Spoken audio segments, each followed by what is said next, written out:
Monaco, Ben Yedder va donc quitter l'AS Monaco. 5 saisons, 201 matchs, 118 buts. Il va forcément laisser un grand vide. Ben Yedder, c'est donc 23 buts en moyenne par saison, toutes compétitions confondues. Meilleur buteur surtout de l'ASM chaque saison.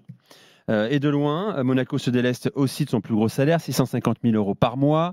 Aucune proposition de prolongation n'a été faite. Jamais la direction n'a évoqué, pour expliquer ce départ, la mise en examen de Ben Yedder pour agression sexuelle, tentative de viol et viol. L'enquête est en cours, bien sûr. En tout cas, ça n'a pas été mis en avant pour expliquer la fin d'aventure de l'international français. Bref, Monaco perd un attaquant fiable, très fiable. Question, Ricardo, déjà. Fallait-il tourner la page Ben Yedder ? Oui. Il faut aussi avoir en tête cette affaire judiciaire, bien sûr. Je pense que quand tu es dirigeant, même quoi qu'il arrive. Au-delà de l'affaire, je pense qu'il fallait tourner la page de Wissam. Après, ça reste encore un super attaquant, super efficace. Je pense qu'il est arrivé à la fin de quelque chose là-bas, à la fin d'un cycle. Il a fait 5 saisons, il a 33 ans, il aura 34 ans en quelques mois. Donc, Monaco, c'est plus ou moins armé offensivement avec Balogun, tout ça. Donc, je pense que oui, il est temps aussi pour lui de voir autre chose après 5 ans. Je pense que, bon.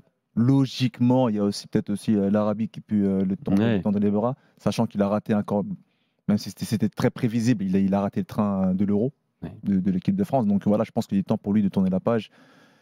Et voilà, sans rentrer vraiment dans ces détails. Sportivement parlant, c'est mieux pour Monaco. Kevin, qu'est-ce que tu en penses, toi ?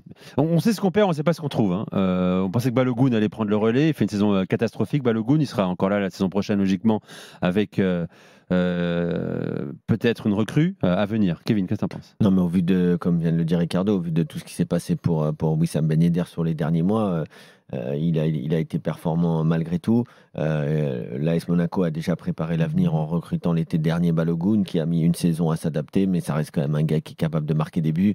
On a le retour aussi de Mbolo. Donc, bon, il y a quand même du monde.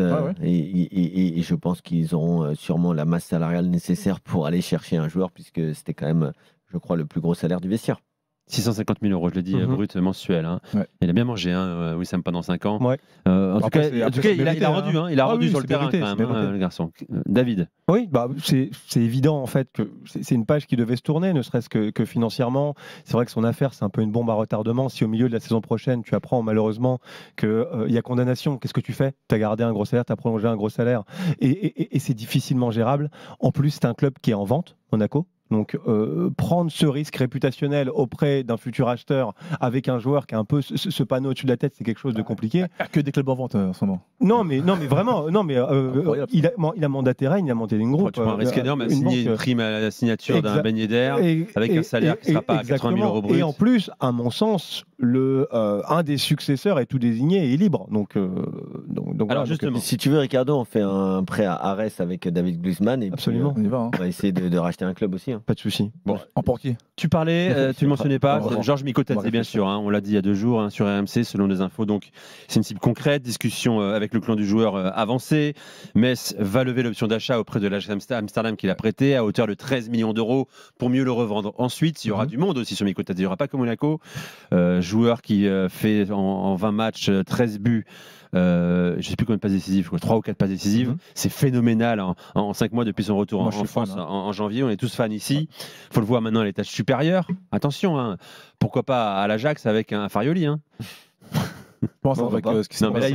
Ils vont lever l'option à Metz, bien sûr. C'est pas un sujet. Attention, Mikotadze est capable dans ce profil-là, Sylvain aussi, d'être aussi non seulement bon dans la profondeur, être un point d'ancrage aussi, très bonne conservation, très fin techniquement. En Ligue 1, mais Balogun, quand il était à Reims, il était trop fort. Vous avez vu Arsenal, pas capable de s'imposer. Et là, cette année, on sait qu'il faut un quota de confiance pour un attaquant qu'il n'a pas eu, et ça a été compliqué quand il a raté ses pénaltys, et ça s'est enchaîné dans une spirale négative, ce que Ben Yedder n'a pas connu, et ce qu'il ne connaît pas, malgré des passages à vide, il revient toujours, il rebondit. C'est pour ça qu'il va y avoir la Ligue des Champions, et je pense que quand tu as un joueur dans ton effectif de ce calibre-là, tu le gardes. Oui, j'entends. Et même s'il est remplaçant, il va rien dire, il va pas faire de scandale, il l'a jamais fait. Donc, non, c'est-à-dire qu'après, on est d'accord, on est tous unanimes sur le fait que Ben Yedder, c'est un super joueur. Après, moi, comme je l'ai dit auparavant, c'est un joueur qui prend de l'âge, c'est un joueur qui a un très gros salaire. Après, je pense que Monaco n'a pas forcément de problème financier, mais moi, je pense qu'il faut quand même renouveler. Il faut quand même renouveler. Je pense qu'un 5 Balogun, saisons, c'est un bon Après, cycle. hein, ouais, dans c'est un club. bon cycle. forcément, il faut tenter des choses. Je pense qu'un Balogun a vraiment ses ressources nécessaires pour bien figurer J'espère. sur le fond de l'attaque. Et je pense que c'est qu'ils vont travailler pour trouver cet attaquant vraiment Alors, ouais. peut-être pas le rare. Et moi, Non, mais je pense que il y a une le bonne raison. Konaté, il est Attends, Cédric. bien. Il y a plusieurs pistes. Hein. Nos confrères de l'équipe évoquent Oui, également des j'ai vu, pistes ouais. qui mènent à Karim Konaté, 20 ans, Salzbourg. Ivoirien, mais très 32 bon, matchs, très, très 22 buts, 8 passes. Issu de la galaxie Red Bull aussi, que Tego Skoro Absolument. connaît. Ouais, mais justement, la Également Galaxie. que Adi Hutter connaît Bien aussi. sûr. En plus, son agent, c'est Vadim Vassiliev. Donc, t'imagines, il Exactement. y a des connexions importantes. On parle aussi d'Armando Broja international. Broja, alors lui, ce serait Albanais. une vraie mauvaise idée. Parce que Bon, bon, lui, lui, c'est quelqu'un de format Chelsea prêté à Fulham, 0 but, 8 matchs. Prêté à Fulham. Fulham, dès le début, a décidé de ne pas le faire jouer parce qu'il y avait une obligation d'achat automatique en fonction du temps de jeu. Ouais. Il est allé à Southampton, ça a été catastrophique. Et c'est un profil un peu de pivot qui est trop similaire à Mbolo. Dans toutes vos discussions, vous avez aussi oublié l'aspect tactique. C'est-à-dire que Monaco a joué C'est ce que longtemps j'allais cette dire. saison avec une seule pointe en 3-4-2-1. Et que dans ces deux derrière, il faut un attaquant qui soit capable d'y jouer. Mais tu as quand même Ben Seguir qui doit exploser. Ouais. Tu as Magnus Arliouche qui doit exploser. T'as Brelin Bolo qui doit revenir. T'as Minamino Minamino qui est qui revenu. t'as Golovin. Ouais. Donc, en fait, si tu veux, grosso modo, est-ce que tu as besoin en Oui. plus Ouais. d'un joueur qui doit être D'accord. indiscutable? Après, Cédric, pour corroborer ce que dit David, c'est que faut prendre aussi l'exemple d'un Minamino qui a commencé de manière vraiment exécrable et qui est bien revenu et qui maintenant qui Ah s'est ouais, bien mais c'est pour imposé. ça que j'ai de Je pense qu'un l'espoir pour Balogun, Balogun. ça peut être aussi un motif Ouais, d'espoir. Balogun l'année prochaine, il faut que ce soit son année. Mais Je suis d'accord.